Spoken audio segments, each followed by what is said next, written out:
भागलपुर से एक हृदय विदारक घटना सामने आ रही है जिसे सुनकर आपके पांव तले जमीन खिसक जाएगी। मामला भागलपुर के विक्रमशिला पुल पहुंच पथ का है। वैसे तो पुलिस का नाम सुनने से अक्सर ही कोर्ट कचहरी या फिर क्राइम की सीन याद आती है। कई बार पुलिस वाले की वर्दी भी दागदार होती है, पर ऐसे भी कई मौके आते हैं जिसमें पुलिस की पीठ थपथपाने का मन करता है। कुछ ऐसा ही भागलपुर में देखने को मिला। दरअसल जन्म के तुरंत बाद नवजात बच्ची को गंगा नदी के ऊपर बने विक्रमशिला पुल की रेलिंग के बगल में गार्डर पर थैला में बंद कर रख दिया। दीजिए ना, इधर पकड़ते हैं, निकालिए उसको। तुम देखा रहे कौन गाड़ी से था रे? नहीं, हम आए ना घूमने तो ये बच्चा का आवाज आया। किसी को यहाँ पे पाया नहीं? हा? किसी को देखा नहीं यहाँ पर? किसको देखे? बच्चा को देखे तो हम रुक गए। अरे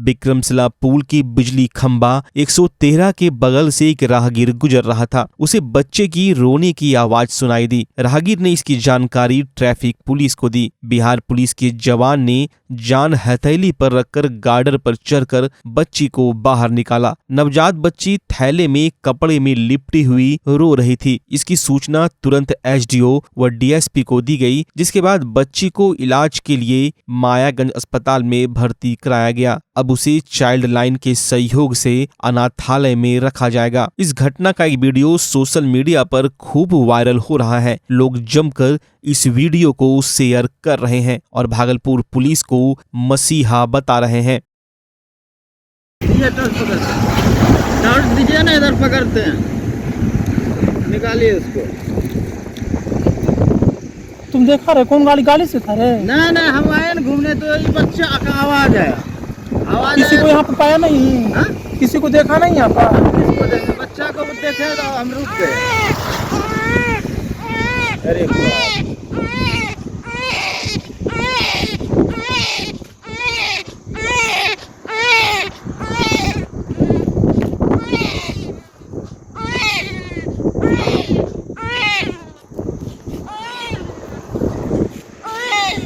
वायरल वीडियो में साफ तौर पर देखा जा सकता है कि पुल की रेलिंग के बगल में गार्डर पर थैले के अंदर कपड़े में लिपटा हुआ कुछ रखा है और पुलिस के जवान उस थैले को बाहर निकालते हैं और थैले से बच्चे की रोने की आवाज आ रही है। फिलहाल बच्ची को डॉक्टर्स की देखरेख में रखा गया है। डॉक्टर्स और नर्स की टीम द्वारा आवश्यक उपचार और देखभाल किया जा रहा है, पर जिस तरह से नवजात को तड़पने के लिए छोड़ दिया गया वो कहां का न्याय है? क्या मां का कलेजा नहीं कांपा होगा जिसको 9 महीने तक अपने गर्भ में रखा, उसे मरने के लिए पुल पर फेंक दिया?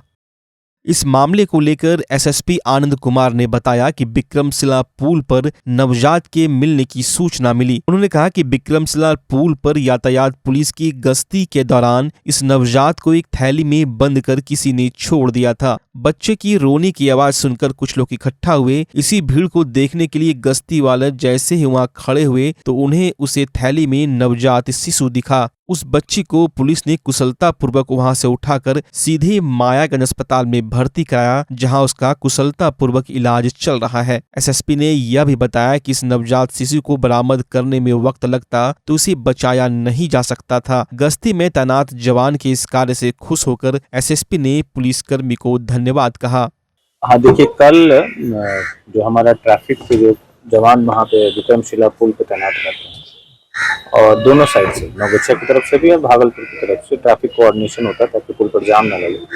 तो उस टीम के द्वारा एक जो नवजात बच्चा था जिसका जन्म कुछ घंटे पूर्व ही हुआ था, तो उसको देखा गया और तुरंत जो है उस बच्चे को मायागंज अस्पताल में शिफ्ट किया गया और उसमें जो भी समुचित चिकित्सा व्यवस्था है वो दी गई और उसमें जो भी विधिक कार्रवाई है बेहतर वो हम लोग करते हैं। बिहार पुलिस की इस प्रकार हाँ एक अच्छी पहल है और एक जान को हमने बचाया, जो कि अगर वहाँ अनअटेंडेड रह जाता तो हो सकता है बच्चा नहीं बच सकता। ऐसे लोगों से क्या अपील करेंगे जिस तरह का काम करते हैं? नहीं, ये तो मानवता के खिलाफ है। आप मानव हैं और मानव को इस तरीके से मरने के लिए छोड़ देते हैं तो ये किसी भी तरीके से मानवीय कृत्य। सबरंग भागलपुर बिहार झारखंड का सबसे बड़ा कपड़ों का स्टोर। ग्रैंड ओपनिंग 25 सितंबर को। अब सह परिवार सादर आमंत्रित है। हर कपड़ा मार्केट से सस्ते दामों में। नियर होटल चिन्मय, कटलबारी रोड, तिलका मांझी, भागलपुर। बच्चा जब जन्म लेता है तो कई बार बच्चा तुरंत नहीं रोता है, रोने में देर हो जाता है। ऐसे में बच्चा क्षतिग्रस्त हो जाता है और उसके बचने की संभावना कम हो जाती है। और यदि बचा तो भविष्य में उसमें विकलांगता की समस्या आती है, जिसे सीपी कहते हैं, जिसका कोई माकूल इलाज नहीं है और ज़िंदगी भर बच्चा विकलांगता से जूझ सकता है। ऐसे में पूरे संसार में कूलिंग थेरेपी का सहारा लिया जाता है। जन्म से ठीक 6 घंटा के अंदर यदि उसको कूलिंग थेरेपी दिया जाए तो उससे उसका सीपी की समस्या कम होती है और बचने की भी संभावना बढ़ती है। पहली बार बिहार झारखंड में आपके शहर के स्नेह नवजात शिशु बाल सेवा केंद्र में यह मशीन उपलब्ध है। कभी भी ऐसी बात हो कि बच्चा रोने में विलम्ब हो गया तो आप स्नेह नवजात शिशु बाल सेवा केंद्र में जरूर संपर्क करें।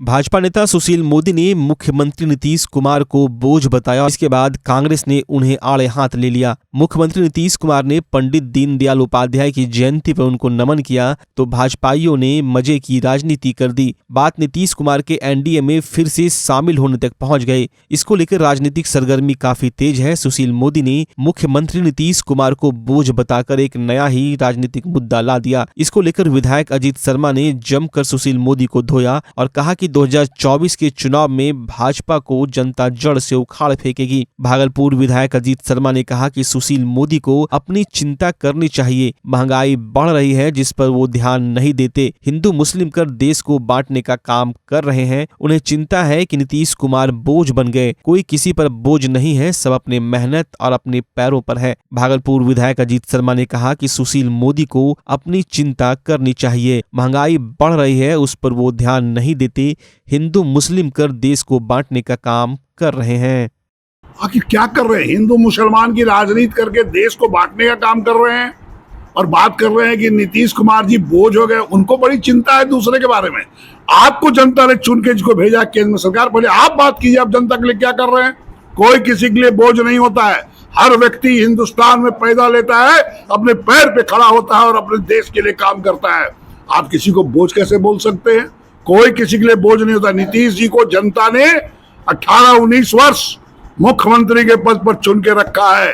आप कितने दिन मुख्यमंत्री बने पहले ये जनता को बताइए। इसलिए किसी को बोझ मत बोलिए। आप चूंकि 2024 में आप हारने जा रहे हैं, भारतीय जनता पार्टी गद्दी से जनता उखाड़ फेंकेगी, इसी का डर है। कोई बोझ बन गया। कांग्रेस नहीं पूछ रही, कांग्रेस की बात करे। कांग्रेस को आईना दिखाने का काम मत कीजिए। कांग्रेस पार्टी ने भारतवर्ष को आजाद कराने से लेकर जो विकास किया है कांग्रेस पार्टी ने किया है। आज महिला आरक्षण की बात कीजिए। आदरणीय राजीव गांधी जी ने पंचायती राज व्यवस्था में जो रिजर्वेशन महिलाओं को दिया, किसने पहला दिया? आदरणीय राजीव गांधी ने। और आप आज जो बिल लाए हैं, कहते हैं 2029 में परिसीमन के बाद, जनसंख्या के गिनती के बाद होगा। ये क्या बात है? अगर आप बिल लाए तो आज से चालू करिए और सभी जाति, सभी धर्म के लोगों को लेके, चाहे वो ओबीसी हो, फॉरवर्ड कास्ट हो, SC ST हो, दलित हो, जो भी है, सबको समान रिजर्वेशन मिलना चाहिए। ये कांग्रेस की विचारधारा और सिद्धांत है। किसी एक को देके ये कतई ठीक नहीं है।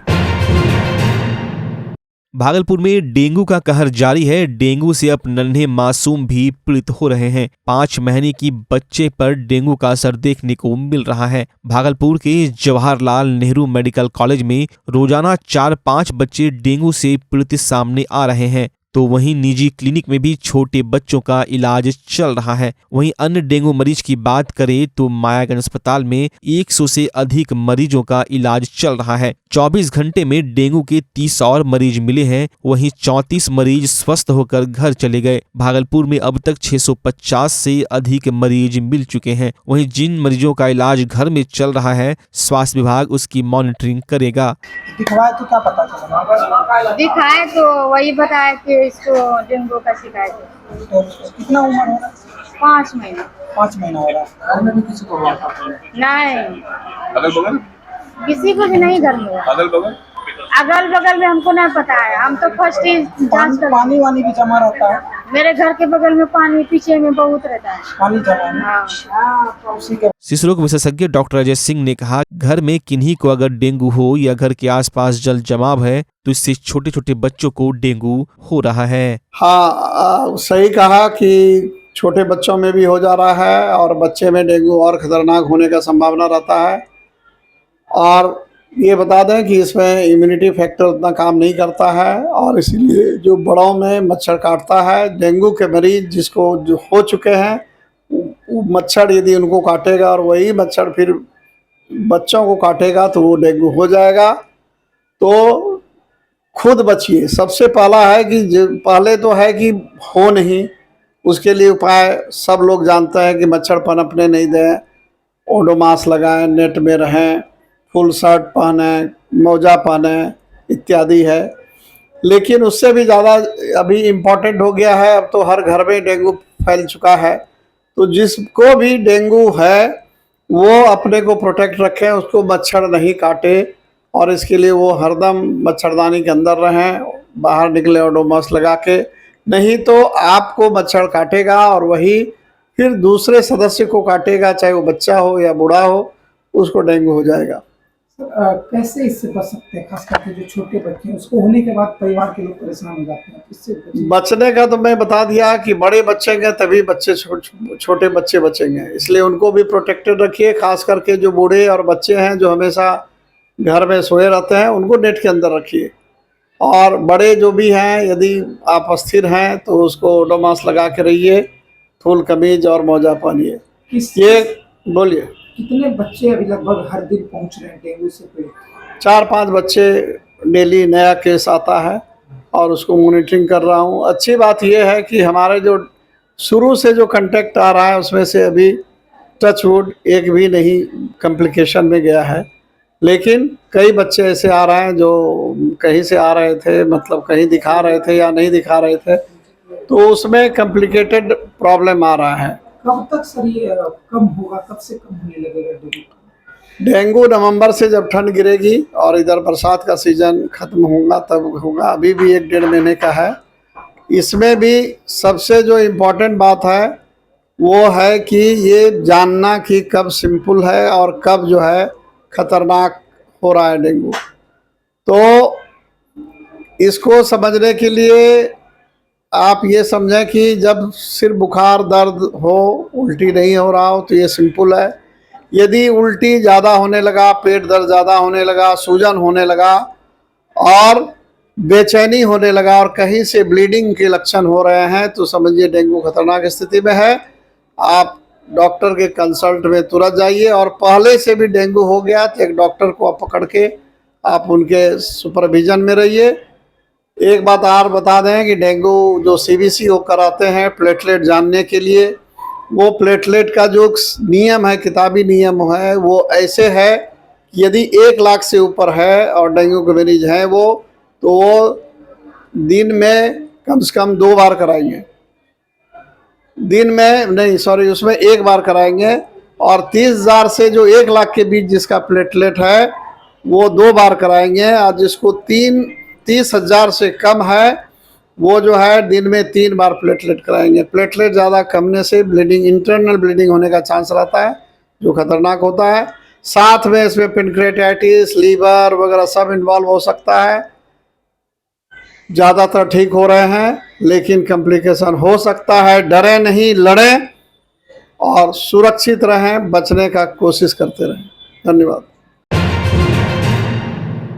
तिलकामांझी भागलपुर विश्वविद्यालय में आए दिन अपनी मांगों को लेकर कभी छात्र, कभी शिक्षक तो कभी रिटायर्ड कर्मी प्रदर्शन करते दिखते हैं। वहीं दूसरी तरफ छात्र अपनी मूलभूत सुविधाओं के साथ साथ परीक्षा व प्रमाण पत्र को लेकर विश्वविद्यालय का खूब चक्कर लगाते दिखते हैं। छात्रों की परेशानी को लेकर कांग्रेसी कार्यकर्ताओं ने मोर्चा खोला और प्रेस वार्ता के दौरान कांग्रेस नेत्री अनामिका शर्मा ने कुलपति प्रोफेसर डॉक्टर जवाहर लाल को खुली चुनौती देते हुए कहा कि अगर आप विश्वविद्यालय के कामकाज को दुरुस्त नहीं रख पाते सकते तो आप संन्यास ले लें। अगर विश्वविद्यालय में आप काम कर रहे हैं तो आप एक सरकारी मुलाजिम हैं। आपको छात्रों के हित को ध्यान में रखते हुए उनके कार्य को समयानुसार करते रहना होगा, अन्यथा कांग्रेस इसके विरुद्ध आंदोलन करेगी। कांग्रेस के कई कार्यकर्ताओं ने प्रेस वार्ता के दौरान कहा कि कुलपति हटाओ, विश्वविद्यालय बचाओ। वहीं प्रोफेसर योगेंद्र प्रसाद को विश्वविद्यालय का लोकपाल बनाए जाने पर भी काफी आक्रोशित दिखे। कांग्रेसियों का कहना है कि प्रोफेसर योगेंद्र प्रसाद खुद एक भ्रष्ट अधिकारी है, उन्हें लोकपाल अधिकारी बनाना कहीं से सही नहीं है। अगर उन्हें जल्द से जल्द नहीं हटाया गया तो कांग्रेस आंदोलन करेगी। महाशय, आप कुलपति रहिए या महाकुलपति रहिए, आप एक सरकारी नौकर हैं, आप विद्यार्थियों के नौकर हैं। ये कुलपति, आप इनको 100 बार आप फोन ट्राई करके देख लीजिए, ये कॉल तक नहीं रिसीव करते हैं। आप यहाँ नौकरी करने आए हैं। हर समाज सेवी या व्यक्ति आपसे बात करने यदि कॉल करता है तो आपसे कुछ इन्फॉर्मेशन लेने के लिए आप कॉल नहीं उठाइएगा और आप अपने को नीतीश कुमार बुझ रहे हैं, आप जनता दरबार लगा रहे हैं। जनता ये जो दरबार लगाते हैं ये इनका सुनियोजित दरबार होता है। इसमें 11 बजे के बाद लोगों की एंट्री नहीं की जाती है और वैसे ही लोगों को उस दरबार में बुलाया जाता है जो उनका चाटुकार रहता है, जो उनका चापलूस रहता है। यदि भागलपुर के कुलपति की इतनी औकात है तो जनता दरबार को खुला छोड़े और उसमें छात्र की समस्याओं को लेकर आते हैं, जेन्युइन छात्र की समस्या को लेकर आते हैं और उस समस्या का समाधान आप करिए, तब आप जानेंगे कि आप क्या जनता दरबार लगा रहे हैं और क्या कर रहे हैं। ये कुलपति जो है ये पूरी तरह से राजनीति है, जबकि प्रोफेसर योगेंद्र महतो पूर्णतः भ्रष्टाचार में लिप्त व्यक्ति हैं। एक बार नहीं, उनके भ्रष्टाचार के कई मुद्दे सामने आए हैं।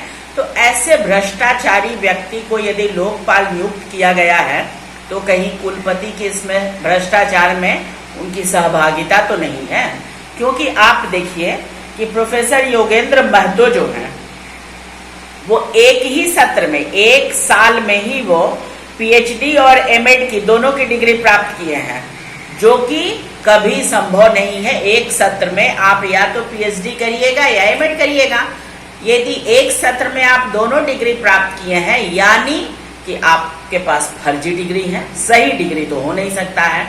तो ये तो साबित हो गया कि वो फर्जी डिग्री धारक हैं।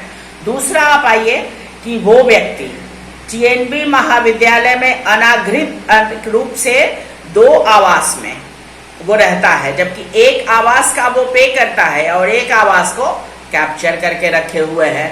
तो वैसे व्यक्ति को आप कैसे लोकपाल बनाते हैं? तीसरे मुद्दे पर आप आइए कि टीएनबी महाविद्यालय में रहते हुए लकड़ी के दुकान से मिठाई के बिल का भुगतान करता है और वो पैसा उठाता है। तो ऐसा व्यक्ति को कुलपति किस आधार पर लोकपाल की नियुक्ति उनको किस आधार पर किए हैं? कहीं इस भ्रष्टाचार में, योगेंद्र महतो के भ्रष्टाचार में कुलपति का भी योगदान तो नहीं है, या वो भ्रष्टाचार में लिप्त तो नहीं है? अब आइए कि लोकपाल की जो नियुक्ति होती है, नियुक्ति पर आइए कि उनकी क्या विशेषताएं हैं, किस आधार पर लोकपाल की नियुक्ति होती है। तो पहला तो होता है कि उम्मीदवार को, चलिए आयु 35 से लेकर 65 वर्ष तक होना चाहिए, वो पूरी हो गई। शासन, कानून या न्याय में होना चाहिए, तीनों में से एक को डिग्री उस व्यक्ति के पास नहीं है। और आइए कि उम्मीदवार को निष्पक्ष और ईमानदार होना चाहिए, जबकि योगेंद्र महतो के ऊपर एक बार नहीं कई बार भ्रष्टाचार का शिकायत दर्ज हुआ है, भ्रष्टाचार का आरोप लगा है, भ्रष्टाचार सिद्ध हो गया है। जो व्यक्ति 2-2 घर को जो है अपने पास कैप्चर करके बैठा है, उसके बारे में फिर कहना क्या, जो फर्जी डिग्री के आधार पर। इसलिए उसके बाद कुलपति से जब इस विषय पर चर्चा किया गया तो वो कहते हैं कि अरे वो तो अब रिटायर कर गए हैं, उसको अब बात को उठाने से क्या फायदा। तो कुलपति जी आप बताइए ना, आपका हम मर्डर कर देते हैं। आगामी लोकसभा चुनाव के सफल संचालन को लेकर आज राज्य स्तरीय मास्टर प्रशिक्षण के द्वारा जिला स्तरीय मास्टर प्रशिक्षण एवं विधानसभा स्तरीय मास्टर प्रशिक्षण कार्यक्रम का उद्घाटन जिलाधिकारी सुब्रत सेन, डीडीसी अनुराग कुमार, एसडीएम संजय कुमार के अलावा कई अन्य पदाधिकारियों द्वारा किया गया। डीएम सुब्रत सेन ने कहा कि आगामी 2024 के चुनाव को लेकर सफलतापूर्वक संपन्न करने को लेकर रणनीति अभी से तैयार की जा रही है। राज्य स्तरीय मास्टर प्रशिक्षक द्वारा जिला स्तरीय मास्टर प्रशिक्षक का प्रशिक्षण था। कल अन्य प्रखंड से चुनाव से संबंधित लोग प्रशिक्षण लेने पहुंचेंगे। साथ ही मूल्यांकन कार्यक्रम का भी आयोजन किया गया है, जिसे सुचारू रूप से चलाने के लिए कई मास्टर प्रशिक्षक को तैयार किया गया है। कार्यक्रम भागलपुर समाहरणालय स्थित समीक्षा भवन में आयोजित किया गया है। देखिए, अभी जो है जो डिस्ट्रिक्ट लेवल के मास्टर ट्रेनर है उनको ट्रेनिंग दी जा रही है आज, और फिर जो है कल हम लोग जो अन्य जो मास्टर ट्रेनर रहेंगे जो हमारे आगे आने वाले चुनाव में मतदान कर्मी हो या मतगणना से संबंधित कार्य या चुनाव में बहुत सारा कोषांक बनता है, तो जो उनके विभिन्न कार्य होते हैं उसके संबंध में जो मास्टर ट्रेनर हैं जिला स्तर के उनको कल ट्रेनिंग दी जाएगी। और जो जिला स्तर के पदाधिकारी को हम लोगों ने अभी से प्रतिनियुक्त किया है विभिन्न कार्यों के लिए निर्वाचन संबंधी, उनको आज ट्रेनिंग दी जा रही है। और हम लोगों का यही प्रयास है कि सब लोग अच्छे से प्रशिक्षित हों ताकि किसी तरीके से भी कहीं कोई त्रुटि की संभावना। समाज कल्याण विभाग बिहार सरकार समेकित बाल विकास सेवाएं निदेशालय पोषण अभियान के तहत जिला स्तरीय पोषण परामर्श केंद्र राष्ट्रीय पोषण माह का आयोजन 1 सितंबर से 30 सितंबर तक पूरे सूबे में किया गया है। कार्यक्रम जिला प्रशासन भागलपुर द्वारा आयोजित की गई, जिसके 5 दिन शेष रह गए। आज के कार्यक्रम का विधिवत उद्घाटन जिलाधिकारी सुब्रत कुमार सेन ने दीप प्रज्वलन कर किया। वहीं जिला कार्यक्रम पदाधिकारी रेणु कुमारी ने फीता काटकर कार्यक्रम की शुरुआत की। कार्यक्रम की शुरुआत में जीविका दीदी ने स्वागत गान गाकर लोगों का मन मोह लिया। वहीं कार्यक्रम के दौरान कई स्टॉल लगाए गए थे, जिसमें मुख्य रूप से मोटे अनाज के स्टॉल आकर्षण का केंद्र बना हुआ था। साथ ही स्वस्थ भारत स्वच्छ भारत सशक्त भारत के उद्देश्य से यह कार्यक्रम पूरे सूबे में कराया जा रहा है। इस वर्ष पोषण माह की गतिविधियां मानव जीवन चक्र के प्रमुख चरणों के बारे में जागरूकता फैलाई जा रही है, जिससे लोग अपने जीवन को सुखी व स्वस्थ बना सके, जिससे अपना देश भी स्वस्थ स्वच्छ और समृद्ध बने। वहीं डीएम सुब्रत कुमार सेन ने कहा कि ऐसे कार्यक्रम के आयोजन से समाज में नई क्रांतियां आती हैं और लोग पारंपरिक चीजों से जुड़ते हैं। आज के समय में मोटे अनाज को लोग उपयोग में नहीं लाते, लेकिन यह कार्यक्रम हमें सीख देती है कि हमें मोटे अनाज ताजे फल सब्जी का भी उपयोग करना चाहिए। साथ ही बच्चों के अन्नप्राशन की विधि यहाँ देखने को मिल रही है। अब शहरी क्षेत्र में इसे कम देखा जाता है। साथ ही अन्नप्राशन में और गर्भवती मां, नवजात शिशु ऐसे लोगों को क्या खान पान होनी चाहिए, इसकी भी जानकारी दी जा रही है। कार्यक्रम है, इससे पहले प्रखंड और आंगनबाड़ी केंद्रों पर भी जागरूकता कार्यक्रम करना है और जागरूकता रथ भी लगी हुई है जो जिले में घूम रही है, अन्य स्थानों पर भी घूमेगी। इसका मूल उद्देश्य यही है कि जो गर्भवती महिलाएं हैं या जब बच्चे का जन्म होता है तो माता और बच्चे की स्वास्थ्य की स्थिति अच्छी रहे, उसके लिए उचित पोषण माँ को मिले, बच्चे को मिले, उसको लेकर के जो जागरूकता का कार्यक्रम है, बच्चे का समुचित टीकाकरण हो। और बहुत सारी स्कीम्स जो है वो ICDS के माध्यम से, स्वास्थ्य विभाग के माध्यम से, जीविका के माध्यम से भी जो है लगातार राज्य सरकार चला रही है। और ये हमारा राष्ट्रीय पोषण माह पूरे भारतवर्ष में 1 सितंबर से 30 सितंबर तक मनाया जाता है। अब ये अंतिम चरण में है, तो पूरे माह ICDS के तहत विभिन्न आंगनवाड़ी केंद्र के माध्यम से जो पोषण माह में जो गतिविधि कराई जाती है उसका लगभग अब समापन है। उसी के क्रम में पोषण परामर्श केंद्र का आज आयोजन किया गया है, जिसमें बाहर से भी लोग आएंगे और आंगनवाड़ी सेविकाएं भी आएंगी।